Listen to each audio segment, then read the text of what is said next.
Hello, everyone. We are Group 28, and our project is on integrating cyanobacterial carbon dioxide concentrating mechanism into terrestrial C3 plants. And our group members are myself, Joyner Atieno, Sadic Majeed, Billy Makumba, and Calvin Shayo. Next slide. Next slide. This is the outline of our presentation. We have the overview, the objectives, cloning by E. coli, and the conclusion. Our problem statement is climate change has negatively impacted planet Earth, leading to global warming that results from greenhouse gas emission, mainly carbon dioxide, into the atmosphere.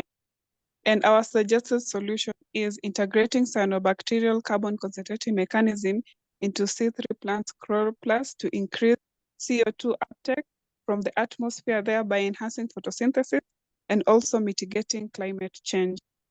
The overview is that we'll be engineering cyanobacterial CCM into C3 plants to elevate CO2 levels at Rubisco, decreasing photorespiration and increasing photosynthesis efficiency, hence reducing CO2 concentration in the atmosphere. In our introduction, carbon dioxide is a major contributor of climate change effects that are being experienced everywhere in the world today. Mechanisms of deconcentrating carbon dioxide from the atmosphere will help us in alleviating climate change. And cyanobacterial carbon concentrating mechanisms are known to fix carbon dioxide effectively. This project focuses on improving C3 plants' carbon dioxide fixation efficiency by integrating cyanobacterial carbon concentrating mechanism into the plant, which will lead to improved yield and reduction of carbon dioxide in the atmosphere. And here are our objectives. The first one is we will engineer cyanobacterial carbon dioxide and hydrogen carbonate channels into E. coli, then clone cyanobacterial carboxysome components into E. coli. After that, we will confirm identity and integrity of the cyanobacterial channels and carboxysome cloned into the E. coli. And lastly, we will verify the expressed genes and proteins levels in the transform plant.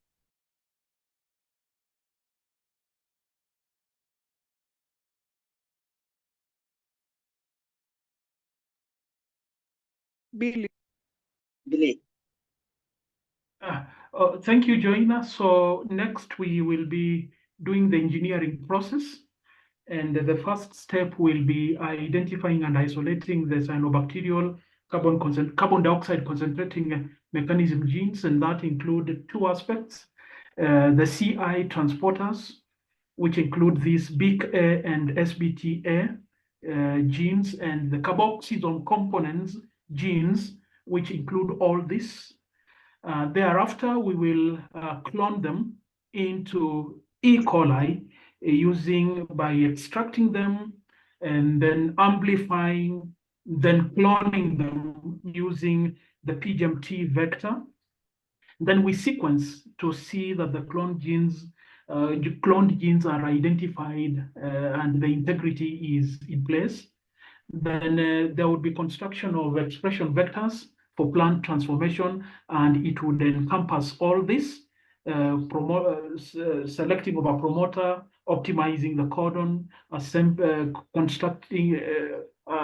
constructing of an assembly, and then introducing the target signals into the chloroplast. And then eventually we will do transformation of the C3 plants into C3 plants.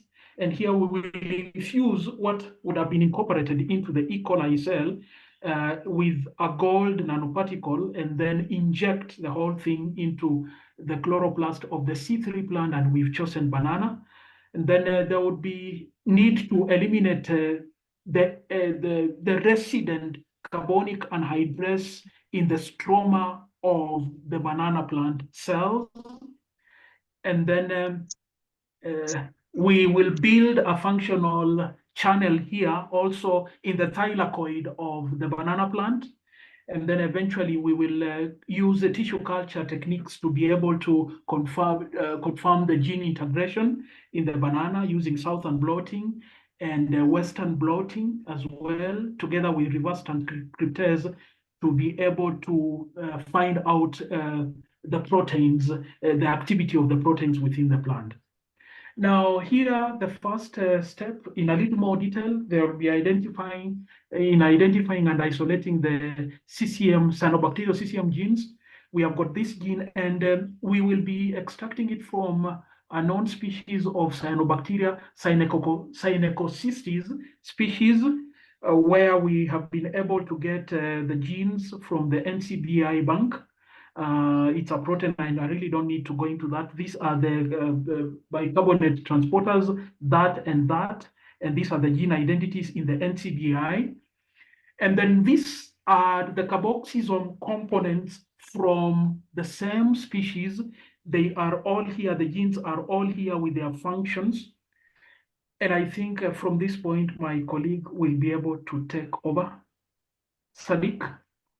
Thank you very much, Billy. Having said that, we have sourced our cyanobacterium where it is, and then we extract the gene using the phenol chloroform method. But before then, we designed some primers for our PCR reaction. We used tools like Primer3 and NCBI Primer Blast to compare them together. After that, we use bioinformatics.org to do an in silico testing to see how they will function in the wet lab. Overlapping primers were designed for the two genes for the bicarbonate transporters, but for the carboxysome components, we designed different genes for various proteins. This is due to the complexity of having to put several genes on the same vector. Next, our PCR was then optimized. We did our optimization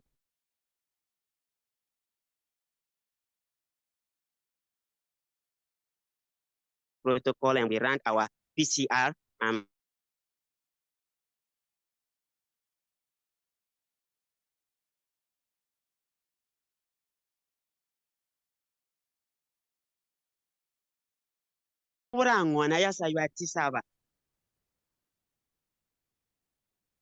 Please go to the next slide. So having done that, we then put our amplicons into an E. coli cell and plated them to multiply them.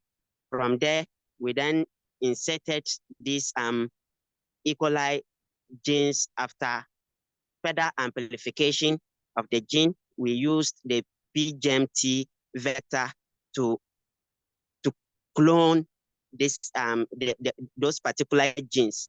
And we used this particular vector because of its overlapping forms to anneal with the A overhangs of the DNA.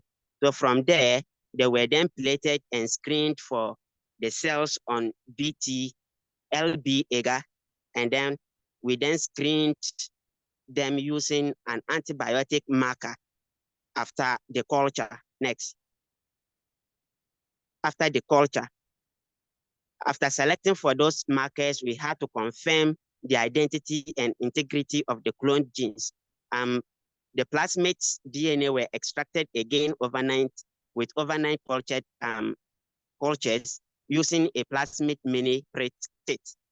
We then used sequencing, Saga sequencing to obtain our sequence. We analyzed the sequence using bioedits and SyncMan to compare the sequences that were gotten in our vector compared to that of the sequences we did earlier on with our genes that we had.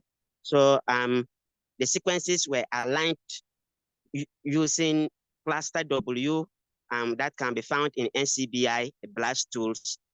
We then did some correction sequences, and integrity cloning genes was very much checked very well. And then after that, next slide.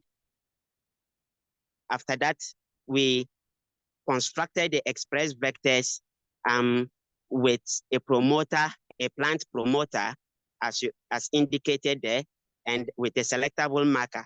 And then we treated with a gold nanoparticle loaded into a gene gun and fired directly into plant chloroplast. So with the transformed plants, we used plant tissue culture techniques to screen them and also to regenerate them, exploiting their totipotency ability.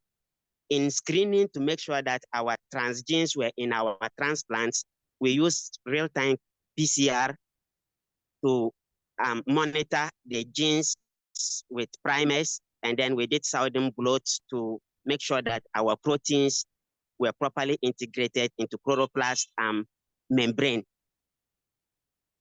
Thank you very much. My colleague will continue from here.